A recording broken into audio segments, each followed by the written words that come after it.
Yo guys, Kevin Cesario, Better Homes and Gardens Real Estate, and today we're doing a little series, Tips by the Sea.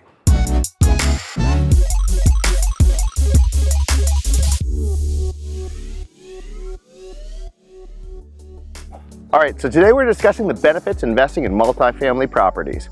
There's chaos in the crypto market, there's chaos in the stock market right now. Real estate is a real investment that has stood the test of time. It's great to invest in a real estate asset that provides cash flow. So even if equity goes up and goes down, you're making money on a month-to-month basis. Plus, you get plenty of tax advantages.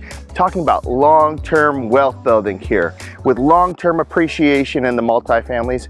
Now, here's another thing I love to talk about, the accessory dwelling units. You can add an ADU for every 4 units you have. So there's additional upside that can be added to the equity and cash flow of a property. And there's this nice little caveat that multifamilies are great for flips, no matter the market.